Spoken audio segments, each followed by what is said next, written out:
Pentecost 24a, Matthew 25, 14 through 30. This is 11/15/2020. I was afraid and I hid. Much economic misunderstanding happens when we see the world as a place with a limited amount of goodies in it. Like it's one big pie and everybody has a slice of it. And then reasonable assumption is that if I figure out a way to make my slice a little bit bigger, then everybody else's slice is going to reduce in size.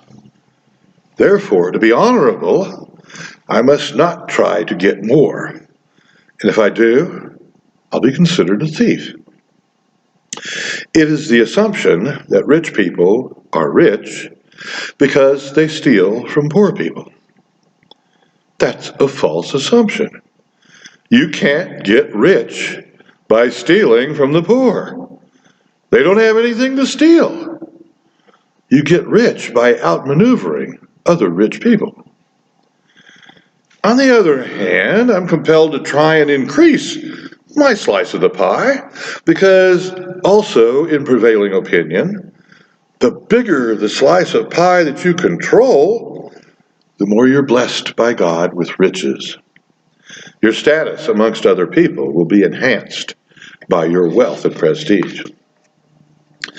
Either way, there's a convenient rationalization available for either your poorness or your richness, the amount of talents that you are in charge of and how you handle them. Both viewpoints are common and inspire a variety of economic theories, from practical to utopian. In many societies, the merchant class is unjustly seen as a lower caste. Actually, the merchant classes are some of the best contributors to employment, innovation, and overall prosperity. They make the flow of goods and services convenient. They bring together the craftsman and the consumer, the buyer and the seller, the grower and the eater. History has shown that the equalization of all resources, like the ideals of communism, simply does not work. Give everyone $100, and you will have 100 different outcomes in 10 years, ranging from starving bankruptcy to millionaire. Equal opportunity is real. Equalization of resources is not even possible. The way that rich noblemen got around these erroneous ideas, but social problems nonetheless, was to have their slaves handle their financial affairs. Slaves had no honor, so they had nothing to lose. The noblemen were insulated from the social consequences of their riches by claiming plausible deniability. The slave accountant did it.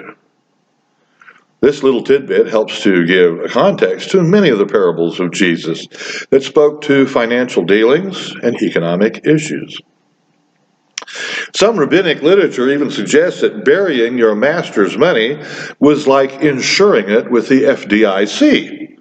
If it were to up and disappear, oh well. It wouldn't reflect badly on the steward of the funds and would instead be seen as an unfortunate act of God. Some evil person dug up the treasure trove and made off with it. Once again, Jesus' parable of the talents flips the bad guys and the good guys. It is the responsibility of the slave to anticipate what the master wants and needs the most. It stands to reason that if you are closer to the master, the better you will be able to do that. Fearing the master and viewing him in an adversarial position to you is not helpful. The discipleship stewardship lesson here seems to be use what you're given and don't fear failure. Trust the master, trust God. The slave who buried his talent wasn't necessarily a bad man. He did what he thought was the right thing to do. Given a vast treasure, an entire lifetime's wages, he's probably stunned and afraid. Never in his previous experience would he have had to deal with something like this. he wouldn't even know how to start using it, much less investing it or risking it. He is probably deeply grateful that he didn't get saddled with 5 lifetimes' wages or even 2 lifetimes' wages like the other 2 servants. Many are afraid to use the talent that God's given them. Doing that involves moving outside a comfort zone. There's pain. There's risk. There are life changes involved in moving up to another level in spiritual growth. George Burns, as you know, was an amazingly talented comedian and entertainer. He was, however, very modest about his singing ability with his gruff and scratchy monotone. Once he went to a party and he announced, "At 12:30, I'm going to sing a few songs." He recounted that all the guests formed a circle around the piano, and by the time he broke through it, he was too tired to sing.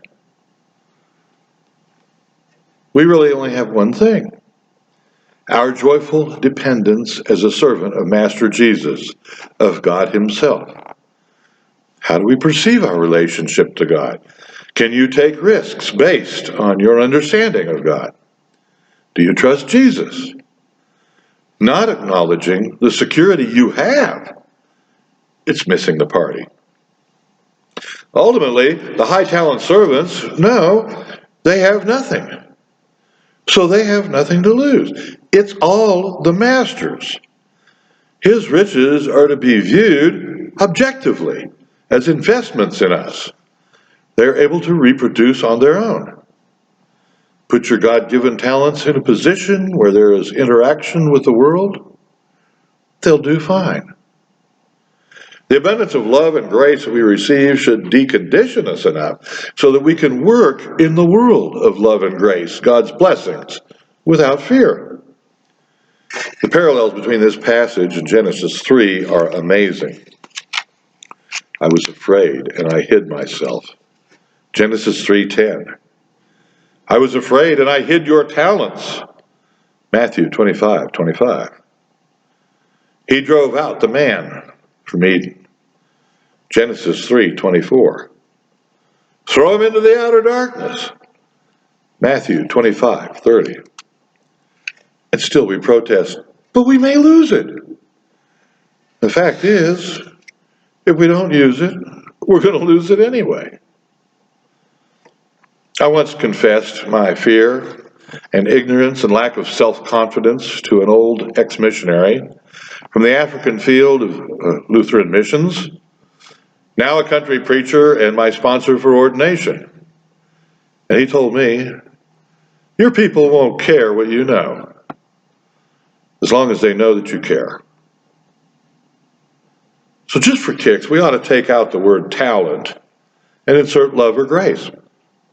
It might contribute a helpful nuance to our understanding. Then we wouldn't be tied down by counting stuff. And we could jump for joy celebrating God's amazing gifts. You bury love or grace, it atrophies and dies, a cold, dead, dark and bitter husk. You give love and grace and it multiplies, at least double, usually 5 times. And the whole world just gets better. Even if you take little bits of unused love and grace and give it to the folks who already are cranking out lots of wonderful love and grace. Because then everybody gets better anyway in the whole universe. Everyone benefits.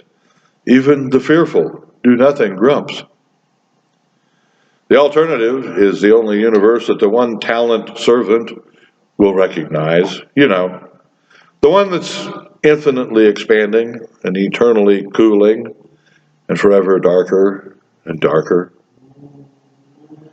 In the Genesis beginning, I was afraid and I hid. Because of my master, I can be bold and trade in love and grace. Amen.